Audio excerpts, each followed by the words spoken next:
Hello friends, तो movie के start में हम एक प्ले ग्राउंड को देखते हैं जहां पर कुछ बच्चे खेल रहे थे। वहीं पर कुछ सिक्योरिटी गार्ड्स भी थे जो कि उन बच्चों पर नजर रखे हुए थे और हम देखते हैं कि उन सब गार्ड्स के कान के पीछे किसी चीज का निशान था। कुछ टाइम के बाद ही वहां पर सायरन बजता है और सभी बच्चों के हाथ पर बंदी घड़ी बीप करने लगती है और इसी के बाद सभी बच्चे किसी दूसरी तरफ जाने लगते हैं।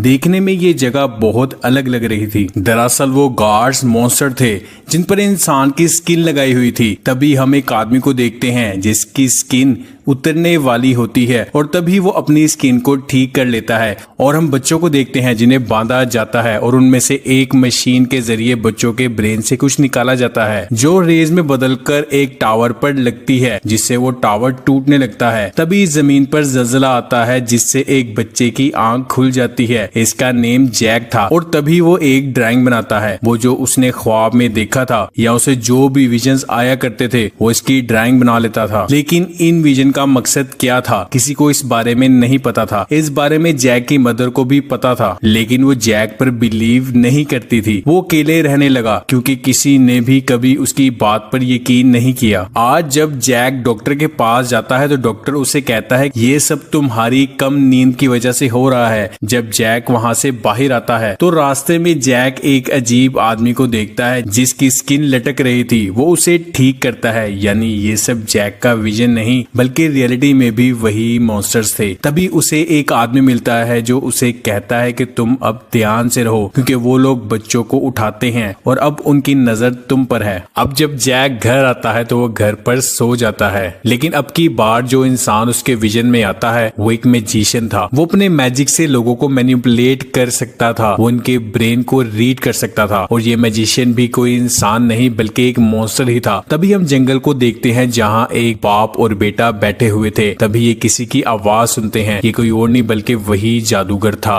तभी वो जादूगर उस लड़के के फादर को मार देता है। उस लड़के को नहीं मार पाता क्योंकि उसके पास कुछ पावर्स थी जिसकी वजह से वो उसे नहीं मार पाता। तभी वो लड़का उसे शूट करता है लेकिन वो जादूगर उस गोली को पकड़ लेता है। जैक अपने विजन में एक पुरानी सी बिल्डिंग को देखता है और तभी वो अपने ख्वाब से उठ जाता है और वो इन चीजों को ड्रा करता है और उसे लगता है कि इस घर के साथ कोई ना कोई चीज तो जुड़ी है। वो इस घर को इंटरनेट पर सर्च करता है लेकिन उसे वहां कुछ नहीं मिलता। तो वो अपने स्केच की पिक्चर इंटरनेट पर अपलोड करता है ताकि जिसे भी इस घर के बारे में पता हो वो उसे बता सके। और जब वो बाहर आता है तो उसकी मदर उसे कहती है कि ये साइकोलॉजिस्ट के आदमी हैं जो उसे लेने के लिए आए हैं। वो समझ जाता है और वो उनके साथ जाने से इनकार कर देता है। तभी जैक को एक मैसेज आता है जिससे उसे इस घर का एड्रेस मिल जाता है। जैक इस घर के अंदर जाता है जहाँ पर वो एक डिवाइस को देखता है और वो इस डिवाइस में कोड डालता है जो कि 1919 था। तभी वहाँ एक पोर्टल ओपन हो जाता है और जैक इस पोर्टल के अंदर चला जाता है। इस पोर्टल से निकलते ही वो एक रेगिस्तान में आ जाता है। वो कई घंटों तक चलता है लेकिन उसे कुछ भी नहीं मिलता। तभी उसे बहुत ज्यादा प्यास लगती है और तभी वो एक बोतल को देखता है और जब वो उस पानी को पीने की कोशिश करता है तो उसके अंदर पानी नहीं होता। तभी पीछे से वो आदमी उस पर गन पॉइंट कर देता है जिसे उसने अपने विजन में देखा था और इसका नेम रोलैंड था। वो समझता है कि शायद ये भी एक मॉन्स्टर है लेकिन जैक उसे सब कुछ बता देता है और उसे अपनी बनाई ड्राइंग भी दिखाता है और वो उसे बताता है कि जो भी मैं विजन में देखता हूँ इस पर ड्रॉ कर देता हूँ। ये देखकर रोलैंड को उस पर यकीन हो जाता है। वहीं जादूगर को इस बात का पता चल चुका था कि जैक पोर्टल के जरिए उनकी दुनिया में आ चुका है। अब रोलैंड और जैक किसी भी कीमत पर जादूगर को ढूंढना चाहते थे। वो पूरा दिन चलते हैं और रात में एक जंगल में पहुंच जाते हैं जहाँ रोलैंड जैक को बताता है कि इस कायनात में बहुत सारी दुनिया है जहाँ पर बहुत अलग अलग तरह के क्रिएचर्स हैं, जहाँ पर बहुत बुरी पावर्स हैं और इन बुरी पावर्स को रोकने के लिए इस कायनात के बीचों बीच एक टावर बनाया गया है जिसका नेम ब्लैक टावर है। और ये बुरे लोग इस टावर को डिस्ट्रॉय करना चाहते हैं जिसके लिए इन्हें उस टावर से भी ज्यादा पावरफुल पावर्स चाहिए। और इस दुनिया में बच्चों की मासूमियत से पावरफुल कुछ भी नहीं है, इसलिए वो बच्चों की मासूमियत का इस्तेमाल करके वो इस डार्क टावर को को तबाह करना चाहते हैं। और कुछ देर के बाद जैक को उसके डैड की आवाज आती है और जब वो उस आवाज की तरफ जाता है तो वो देखता है कि वहाँ उसके डैड हैं। और जैसे ही जैक उनके पास जाता है तो एक डीमन में बदल जाते हैं। लेकिन इससे पहले कि वो डीमन यानी शैतान जैक को कुछ भी नुकसान पहुंचाता, वहाँ अचानक रोलैंड आकर उस पर गोलियां चला देता है, जिससे वो वहाँ से भाग जाता है। दरअसल इसे उसी जादूगर ने भेजा था। वहीं हम जादूगर को देखते हैं जो कि उसके घर पर आ चुका था और वो जैक के फादर को मार देता है और जैक की मदर के माइंड को रीड करता है और उसे वह सब कुछ पता चल जाता है जो कुछ जैक ने अपनी मदर को बताया था। और फिर वो जैक की मदर को भी मार देता है। फिर हम जैक और रोलैंड को देखते हैं जो कि एक गांव में जाते हैं जहां पर एक लड़की होती है जो किसी भी तस्वीर को देखकर बता सकती है कि वो कहां पर है। रोलैंड उसे जैक की बनाई हुई तस्वीर दिखाता है जिसमें जादूगर था। वो लड़की बताती है कि ये जगह यहाँ से बहुत दूर है और इसी जगह पर जाने में तुम्हें तकरीबन 6 महीने लग जाएंगे। तभी जैक कहता है कि शायद तुम्हें नहीं पता कि जादूगर ने यहाँ बहुत से पोर्टल्स बना रखे हैं जिससे वो एक जगह से दूसरी जगह पर जा सकते हैं। वो लड़की जैक से कहती है कि तुम एक खास बच्चे हो, तुम किसी के ब्रेन को भी कंट्रोल कर सकते हो और साथ ही तुम किसी से भी टेलीपैथी के जरिए बात कर सकते हो। वहीं जादूगर को पता चल जाता है कि जैक और रोलैंड उसके दूसरे पोर्टल की तरफ जा रहे हैं और इस बात से उसे बहुत गुस्सा आता है और वो अपने मॉन्स्टर्स को उस गांव में भेज देता है जहां पर जैक और रोलैंड हैं। रोलैंड उन पर फायरिंग करता है लेकिन यहाँ मॉन्स्टर्स की तादाद बहुत ज्यादा थी, लेकिन वो किसी तरह गांव से निकल जाते हैं और फिर वो अपनी दुनिया यानी अर्थ पर आ जाते हैं। अब जादूगर उस गांव में आ जाता है और अपनी पावर से उस लड़की का ब्रेन रीड करता है और उसे पता चल जाता है कि जैक और रोलैंड कहाँ जा रहे हैं। अब जैक आगे जाने से पहले अपने घर पर जाना चाहता था ताकि वो अपनी मदर से मिल सके और जब वो अपने घर जाता है तो वहाँ देखता है कि उसके पेरेंट्स को जादूगर ने मार दिया है। जैक को इस बात से बहुत दुख होता है और रोलैंड उसे संभालता है। इसके बाद रोलैंड गोलियां लेने के लिए दुकान पर जाता है लेकिन तभी वो वहाँ पर जादूगर को देखता है।